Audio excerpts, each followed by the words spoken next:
അടുത്ത എപ്പിസോഡിൻ്റെ തുടക്കത്തിൽ കാർമേഘം മൂടിക്കിടക്കുന്ന ഒരു ആകാശവും മഴ വരുന്നതിന് മുമ്പുള്ള ഒരു അവസ്ഥയിലാണ് കാണിക്കുന്നത്. എസ്സൻ ആണെങ്കിൽ വെളിയിൽ കിടക്കുന്ന തുണിയെല്ലാം പറക്കിയിട്ട് അകത്തേക്ക് വരുവാണ്. കുട്ടികൾ അവിടെ ഫുഡ് കഴിക്കുകയാണ്. എസ്സൻ അവിടുത്തെ ഡെപ്യൂട്ടി ചീഫ് ആയതുകൊണ്ട് തന്നെ ദുരിതാശ്വാസത്തിലേക്കുള്ള പൈസയൊക്കെ എടുത്ത് വെക്കുന്നതിൻ്റെ തിരക്കിലാണ്. എസ്സൻ്റെ ഇളയ കുട്ടിയാണെങ്കിൽ ഫുഡ് കഴിക്കുന്നതിൻ്റെ ഇടയിൽ എഴുന്നേറ്റിട്ട് ഷെൽഫിൻ്റെ മുകളിലിരിക്കുന്ന മുട്ടായി എടുക്കാൻ ശ്രമിക്കുവാണ്. അങ്ങനെ അത് എടുക്കാൻ ശ്രമിക്കുമ്പോൾ ആ ടിന്ന് തറയിലോട്ട് വീഴുവാണ്. അപ്പോൾ എസ്സൻ ഇത് കണ്ടിട്ട് കുട്ടിയെടുത്ത് വന്ന് ചോദിക്കുവാണ്, ഞാൻ ഫുഡ് കഴിച്ചിട്ട് നിനക്കത് എടുത്ത് തരാമെന്ന് പറഞ്ഞതല്ലേ, നീ എന്താ അമ്മ പറയുന്നത് കേൾക്കാത്തതെന്നും പറഞ്ഞ് കുട്ടീനെ വഴക്ക് പറയുന്നു. കുട്ടി പെട്ടെന്ന് തന്നെ കരയാൻ തുടങ്ങി. അവൻ അമ്മ എന്നെ ഹഗ് ചെയ്യുമെന്നും പറഞ്ഞ് കരയുന്നു. എസ്സൻ മിഠായി എല്ലാം പറക്കി വെക്കുവാണ്. എസ്സനാണെങ്കിൽ കുട്ടി പറയുന്നതൊന്നും കേൾക്കുന്നില്ല. അവള് മിഠായി ഇങ്ങനെ എടുത്ത് വെക്കുവാണ്. അപ്പോഴേക്കും അവിടേക്ക് ഒരു കുട്ടി വന്നിട്ട് പറയുവാണ്, ജിമ്മിയോന് ഒരു ആക്സിഡന്റ് പറ്റിയെന്ന്. അങ്ങനെ എസ്സൻ ആ കുട്ടിയുടെ പിറകെ ഓടുവാണ്. പോകുന്ന വഴിയിൽ അപ്പുറത്തെ വീട്ടിലെ ആൻറ്റി അടുത്ത് പറഞ്ഞു, എൻ്റെ കുട്ടികളെ നോക്കിക്കോണേന്ന്. അവരാണെങ്കിൽ അതൊന്നും ശ്രദ്ധിക്കാതെ ഉറക്കം തൂങ്ങി അങ്ങ് ഇരിക്കുവാണ്. എസ്സൻ ആണെങ്കിൽ ജിമ്മിയോനെ വഴക്ക് പറയുവാണ്, ഇവിടുത്തെ കാലാവസ്ഥ ഇപ്പം നല്ലതല്ല, ഈ കാറ്റത്താണോ നീ സൈക്കിൾ ഓടിക്കുന്നത്? ഇവിടുത്തെ കാറ്റ് ഒരു കാറിനെ പോലും എടുത്ത് മറിക്കും. അപ്പോഴാണോ നീ ഈ സൈക്കിൾ ഓടിക്കുന്നത്? ഒരു ആൻറ്റിയുടെ വീട്ടിലെത്തിയപ്പോഴത്തേക്കിനും എൻ്റെ കുട്ടികളെ നോക്കിയിരുന്നു എന്ന് എസ്സൻ ചോദിച്ചു. അപ്പോൾ അവർ ചോദിക്കുകയാണ് ഏത് കുട്ടികളെന്ന്. അവർ ഇത്രയും നേരം ഉറങ്ങുമായിരുന്നു. ഇത് കേട്ട് എസ്സനും ജിമ്മിയോനും കൂടി വീട്ടിലോട്ട് ഓടുവാണ്. എസ്സൻ കുട്ടികളുടെ രണ്ടുപേരെയും പേര് വിളിച്ചിട്ട് അവരെല്ലാം വീടിനകത്തും പുറത്തും എല്ലാം തിരക്കുവാണ്. അവരുടെ രണ്ടുപേരുടെയും ചെരുപ്പും വെളിയിൽ കാണാനില്ല.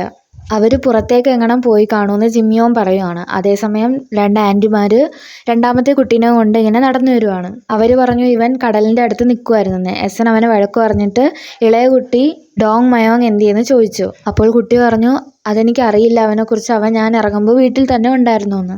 എസ്സൻ വീണ്ടും വീണ്ടും കുട്ടിയുടെ അടുത്ത് ചോദിക്കുക ഡോങ് മയോങ് എന്തിയെന്ന്. അപ്പോൾ കുട്ടി കരഞ്ഞുകൊണ്ട് പറയും, എനിക്ക് അറിയില്ല, അവൻ വീട്ടിൽ തന്നെ ഉണ്ടായിരുന്നു എന്ന്. എസ്സൻ വീട്ടിൽ നിന്ന് പോകുമ്പോൾ ഡോങ് മയോങ് അമ്മ എന്നെ ഹഗ് ചെയ്യുമെന്നും പറഞ്ഞ് കരയുന്നുണ്ടായിരുന്നു.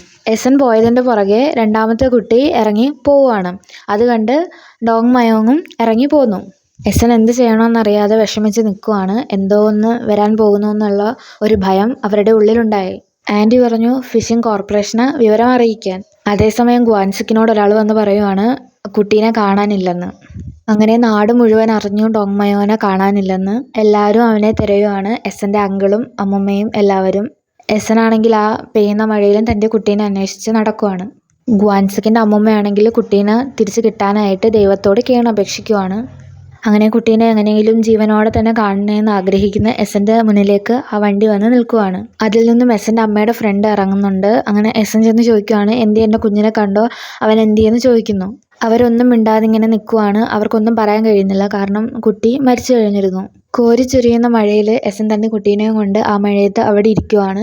കുട്ടി മരിച്ചു എന്ന യാഥാർത്ഥ്യം വിശ്വസിക്കാതെ കുഞ്ഞിനെ ഹോസ്പിറ്റലിൽ കൊണ്ടുപോകണം, എൻ്റെ മകന് തണുക്കുന്നു, എന്താ ആരും ആംബുലൻസ് വിളിക്കാത്തതെന്ന് പറഞ്ഞുകൊണ്ടിരുന്നു.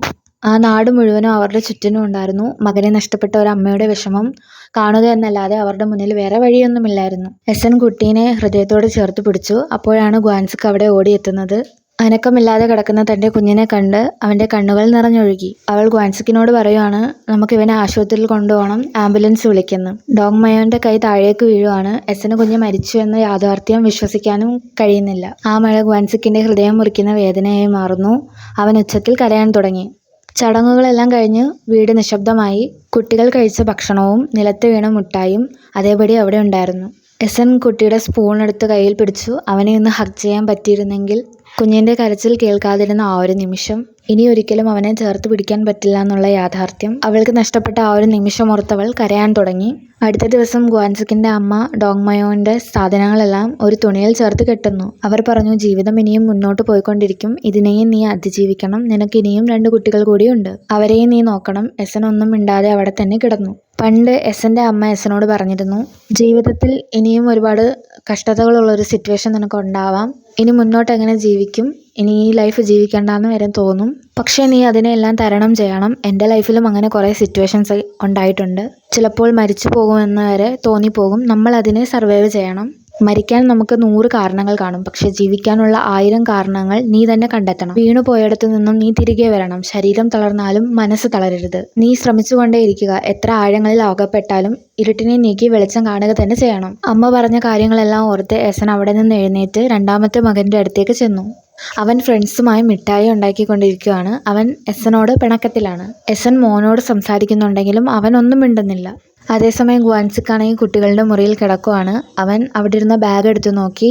അത് ജിമ്മിയോങ്ങിൻ്റെ ആയിരുന്നു. അവൾക്ക് എക്സാമിന് ഫുൾ മാർക്ക് കിട്ടി. അപ്പോൾ അവിടേക്ക് ജിമ്മിയോൻ വരുവാണ്. ഗ്വാൻസിക്ക് ചോദിച്ചു, നീ എന്തുകൊണ്ടാണിത് കാണിക്കാതിരുന്നതെന്ന്. അവൾ അത് കണ്ട് കരയാൻ തുടങ്ങി. അതേസമയം എസൻ മോനോട് ചോദിച്ചു, നീ എന്താ എന്നോട് മിണ്ടാത്തത്? ഇനി ഒരിക്കലും മിണ്ടില്ലേ? അവൻ പറഞ്ഞു, അന്ന് അമ്മ വഴക്ക് പറഞ്ഞതുകൊണ്ടാണ്. അന്ന് ഞാൻ അവനെ ഒറ്റയ്ക്ക് വിട്ടിട്ട് പോയില്ലായിരുന്നെങ്കിൽ അവൻ ഇന്നും ജീവനോടെ ഉണ്ടായേനെ എന്ന് പറഞ്ഞ് അവൻ കരയാൻ തുടങ്ങി. അതേസമയം ജിമ്മിയോൻ കരഞ്ഞുകൊണ്ട് ഗ്വാൻസിക്കിനോട് പറയുവാണ്, അന്ന് ഞാൻ സൈക്കിൾ ചവിട്ടാൻ പോയില്ലായിരുന്നെങ്കിൽ അനിയൻ ഇപ്പോഴും ജീവനോടെ ഉണ്ടായിരുന്നേനെ. ഞാൻ കാരണമാ ഇത് സംഭവിച്ചത്. എന്നോട് പറഞ്ഞിരുന്നു പോകരുതെന്ന്.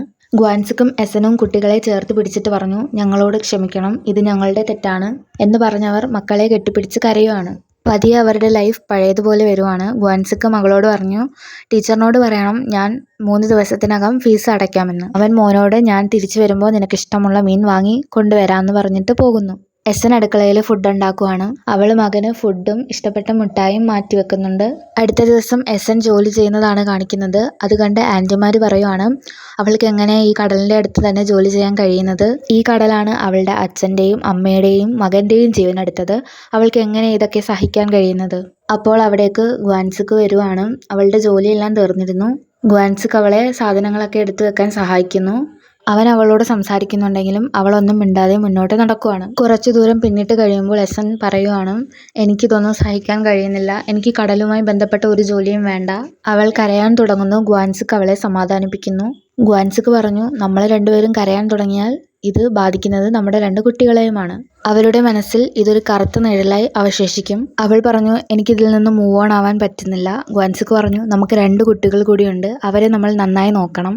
എസൻ പറഞ്ഞു, ഇതിനെല്ലാം കാരണം ഞാനാണ് ഡോങ്മയോനോട് പറഞ്ഞത്, കടലിൻ്റെ അടുത്ത് നിന്നാൽ അച്ഛൻ വരുന്നത് കാണാൻ കഴിയും. കാറ്റും മഴയുള്ള സമയത്ത് അച്ഛൻ വേഗത്തിൽ വരുമെന്ന്. നമ്മുടെ കുട്ടി മരിക്കാൻ കാരണം ഞാനാണെന്ന് പറഞ്ഞ് എസൻ പൊട്ടിക്കരയുവാണ്. ഗ്വാൻസിക്ക് അവളെ സമാധാനിപ്പിച്ചിട്ട് പറഞ്ഞു, ഇത് നിന്റെ തെറ്റല്ല, നമ്മുടെ ഫാമിലിയിലെ ആരുടെയും തെറ്റല്ല, ഇത് എൻ്റെ തെറ്റാണ്. അന്ന് ഞാൻ റിട്ടേണിങ്ങോ നിർമ്മിക്കാൻ പോയില്ലായിരുന്നെങ്കിൽ ഇങ്ങനെയൊന്നും സംഭവിക്കില്ലായിരുന്നു. പ്രസന്റിൽ വർഷങ്ങൾക്ക് ശേഷവും താൻ കാരണമാണ് തൻ്റെ മകൻ മരിച്ചത് എന്ന കുറ്റബോധവും എല്ലാം ഗ്വാൻസിക്കിൻ്റെ മനസ്സിലുണ്ടായിരുന്നു എന്ന് എസൻ മകളോട് പറയുന്നു. അടുത്ത സീനിൽ ഗ്വാൻസിക്ക് ഡോങ്മയോങ്ങിൻ്റെ ഡെത്ത് സർട്ടിഫിക്കറ്റ് ഫിൽ ചെയ്യുവാണ്. അത്രയും നാൾ അവൻ അടക്കി പിടിച്ചിരുന്ന തൻ്റെ വിഷമമെല്ലാം പുറത്തു വന്നു. അവൻ അവിടെ ഇരുന്ന് കരയാൻ തുടങ്ങി. അടുത്ത സീനിൽ എസൻ മകനോട് ചോദിച്ചു, നീ എന്തിനാ എപ്പോഴും മിഠായി കഴിക്കുന്നത്? അവൻ പറഞ്ഞു, ഞാൻ ഫുഡ് കഴിച്ചു എന്ന്. എസൻ ആ മിഠായി വാങ്ങി അത് അടുക്കളയിൽ വെക്കാൻ വരുമ്പോൾ അവിടെ ഒരുപാട് ഫുഡും സാധനങ്ങളും ഇരിക്കുന്നത് കാണുന്നു. മോൻ പറഞ്ഞു, ഞാൻ എല്ലാ ദിവസവും ഫുഡ് കഴിക്കാറുണ്ട്, അവർ ഇറച്ചിയും മീനും ഒക്കെ കൊണ്ടു തരും. താൻ ഒറ്റയ്ക്കല്ല, ഏതൊരവസ്ഥയിലും ഒരുപാട് പേര് തൻ്റെ കൂടെ നിൽക്കാനുണ്ടെന്ന് അവൾക്ക് മനസ്സിലാകുന്നു. ഇതെല്ലാം കണ്ടിട്ട് എസൻ്റെ കണ്ണുകൾ നിറയുവാണ്. പണ്ട് ഇവർ താമസിച്ചിരുന്ന വീട്ടിലെ അമ്മൂമ്മേനെയും അപ്പൂപ്പനെയും കാണിക്കുന്നു. അമ്മൂമ്മ പറഞ്ഞു, ഈ എഗ്ഗ് കൊടുക്കണ്ട, ഇതവർക്ക് സിമ്പതിയായിട്ട് തോന്നിയാലോ? അപ്പോൾ അപ്പൂപ്പൻ പറയുവാണ്, ഇല്ല, ഞാനിത് കൊടുക്കും, നീയല്ലേ എപ്പോഴും അവർക്ക് അരി കൊടുത്തിരുന്നത്. അമ്മൂമ്മ പറഞ്ഞു, അപ്പോൾ നിങ്ങളല്ലേ അവർക്ക് എപ്പോഴും മീൻ കൊടുത്തിരുന്നത്. അപ്പൂപ്പൻ ആ മുട്ടയുടെ കൂടെ കുറേ മിഠായികളും എടുത്തു വെച്ചിട്ട് അത് എസന് കൊടുക്കാനായി പോകുന്നു. മുമ്പ് ഇവർക്ക് അരി തീരുമ്പോൾ അമ്മൂമ്മ ഇവരറിയാതെ ഇവരുടെ ജാറിൽ അരി കൊണ്ടുപോയി ഇടുമായിരുന്നു. എസൻ അവരോട് ചോദിക്കുന്നു, നിങ്ങളാണോ അരി കൊണ്ടുവന്നിട്ടത്? അതും എല്ലാവർക്കും കഴിക്കാനുള്ള അരി കൃത്യമായിട്ട് തന്നെ അതിലുണ്ടായിരിക്കുമായിരുന്നു. എന്നാൽ രണ്ടുപേരും പറയുന്നത്, ഞങ്ങൾക്കൊന്നും അറിയില്ല, ഞങ്ങളല്ല അതൊന്നും ചെയ്തതെന്നാണ്. അപ്പോൾ എസൻ പറഞ്ഞു, അത് മാജിക്കൽ ജാറൊന്നും അല്ല, അത് നിങ്ങൾ 2 പേര് ആണ് ഇട്ടതെന്ന് എനിക്കറിയാമെന്ന്. അപ്പൂപ്പൻ പറഞ്ഞു, ഞങ്ങൾക്ക് നീ വിശന്നിരിക്കുന്നത് കാണാൻ വയ്യ, ഈ മീൻ എനിക്ക് വഴിക്ക് കിട്ടിയതാ, ഇത് നീ എടുത്തോന്നും പറഞ്ഞ് അപ്പൂപ്പൻ എസന് മീൻ കൊടുക്കുന്നു. തിരക്കി വരാൻ അമ്മയും അച്ഛനും ഇല്ലാഞ്ഞിട്ടും അവരുടെ ഈ സ്നേഹത്തിനു മുന്നിൽ അവളുടെ കണ്ണുകൾ നിറയുന്നു. അവർ പറഞ്ഞു, ആർക്കും ഒറ്റയ്ക്ക് ജീവിക്കാൻ കഴിയില്ല, ഒരുമിച്ച് നിൽക്കണം. ഒരുമിച്ച് നിന്നാൽ എത്ര വലിയ കഷ്ടപ്പാടും ചെറുതായി തന്നെ തോന്നും, അത് നിനക്ക് അതിജീവിക്കാനും കഴിയും. അവർ മാത്രമല്ല, ആൻറ്റിമാരും എസന് ഫുഡ് കൊണ്ടുവന്ന് കൊടുക്കുമായിരുന്നു. എസൻ്റെ വീടിൻ്റെ വാടക അവൾ അറിയാതെ അടച്ചിരുന്നത് അവളുടെ രണ്ടാനച്ഛൻ്റെ ഭാര്യയായിരുന്നു. അവർ അവിടം വിട്ട് പോകുന്നതും കാണിക്കുന്നുണ്ട്. എസൻ്റെ രണ്ടാനച്ഛൻ ചോദിച്ചു, നീ എന്തുകൊണ്ടാണ് അവളുടെ വീടിൻ്റെ വാടക അടച്ചതെന്ന്. അവർ പറഞ്ഞു, അവൾക്ക് എന്നെ ഇഷ്ടമല്ലായിരിക്കാം, ഞാൻ കാരണമാണ് അവളുടെ ലൈഫ് ഇങ്ങനെയായത്. അതിന് പ്രായശ്ചിത്തമായിട്ട് ഞാൻ ഇത്രയെങ്കിലും ചെയ്യണ്ടേ? ഇപ്പോഴായിരുന്നെങ്കിൽ ഞാൻ അവളെ കോളേജിൽ അയച്ചേനെ, ഫീസ് ലോൺ എടുത്തിട്ടായാലും കൊടുക്കാമായിരുന്നു. അടുത്ത സീനിൽ കുറച്ച് വർഷങ്ങൾക്ക് ശേഷമുള്ള സ്റ്റോറിയാണ് കാണിക്കുന്നത്.